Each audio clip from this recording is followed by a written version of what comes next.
تعالوا نشوف طريق الباميه بتاعنا الجميل التحفه ده واللحمه الدايبه فيه. تعالوا نشوف عملناه ازاي. يلا بينا. ازيكم حبايبي، عاملين ايه؟ حبايبي مطبخ بودي وماسة. النهارده ان شاء الله هنعمل مع بعض طاجن الباميه بطريقه سهله جدا، وهنشوف هنعمله مع بعض ازاي، ونقول بسم الله الرحمن الرحيم. المكونات بتاعتنا النهارده الباميه انا مفرزاها وخرجتها هنعملها مع بعض، واللحمه اي نوع لحمه انت بتستخدميه اشتغلي بيه، وطماطم وفلفل اخضر عشان اقطعه مع الباميه، وانا مخرطه البصلايه وحطها على النار. هنقول بسم الله الرحمن الرحيم.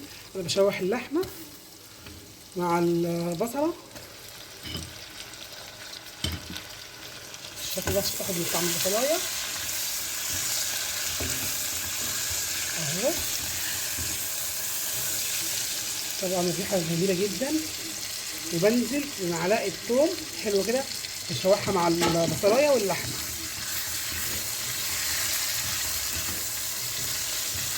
وتتحط طبعا البصلايه على النار، اول ما بدات تاخد اللون اللي هو الاصفر وتدبل معايا نزلت اللحمه بالشكل دوت اهو كده اشوح فيها. ريحتها طبعا ما شاء الله جميله، واحنا لسه يا جماعه ما عملناش اي حاجه، لسه بنقول يا هادي في العمايل بتاعتنا. وهنزل معلقه فلفل اسمر ومعلقه بهارات لحم عشان الطاجن بيحب يتحبش كده عشان يبقى طعمه حلو. الحركه بتاعت اللحمه دي جربيها بتبقى تحفه لما تيجي تعملي الاكل اهو مع بعض. شكلها جميل جدا اهي معاكي. افضلي بس كده قلبي فيها كل شويه عشان البصلايه والثوميه ما تتحرقش منها، يعني بدي طعم اللحمه مع البصلايه والثومه عشان طعمها جميل. وحطينا الفلفل الاسمر والبهارات، وهنزل نص معلقه شطه عشان الفلفل اللي احنا حاطينه حامي. خلاص كده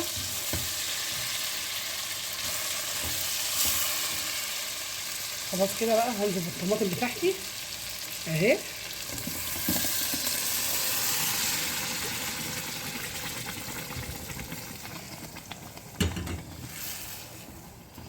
خلاص كده هغطي عليها واسيبها تتسبك، وهنرجع مع بعض تاني لما نشوفها تتسبك واللحمه تخش على سوا نرجع مع بعض تاني. خلاص كده يا حبايبي اللحمه داخله على سوا. هنزل بالباميه بتاعتي الجميله اللي انا مفرزاها، شوفوا لونها عامل ازاي، مفيش اجمل طبعا واروع من كده. وهنزل عليها بقرن فلفل اخضر جميل اهو، هقطعه معاكم بالشكل دوت. تاخد بس غلوتين في الحله واروح قلبها على طول في الطاجن وانا مشغله الفرن. وهنزل عليها بالطماطم الصحيحه دي كده بالشكل ده، واسيبها بقى تتسبك مع بعضها مرتين ثلاثه، وارجع افضيها في الطاجن على طول. خلاص كده الباميه شايفين شكلها جميل ازاي. هبتدي بقى اجيب الطاجن هفضي فيه، وعلى الفرن انا مشغلاه قبلها اهو مع بعض اهو.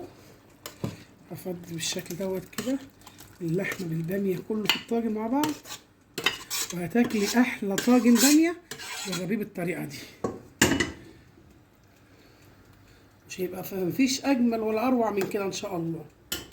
هنروح حاطين عليه قرن الفلفل ده كده ياخد من طعم الباميه، وهدخله الفرن على طول. هحطه في الفرن وارجع لكم لما يستوي اوري لكم بقى شكله عامل ازاي. خلاص كده يا حبايبي الباميه بتاعتنا خلصت، وبقى حته طاجن جميل جدا ما شاء الله تبارك الله.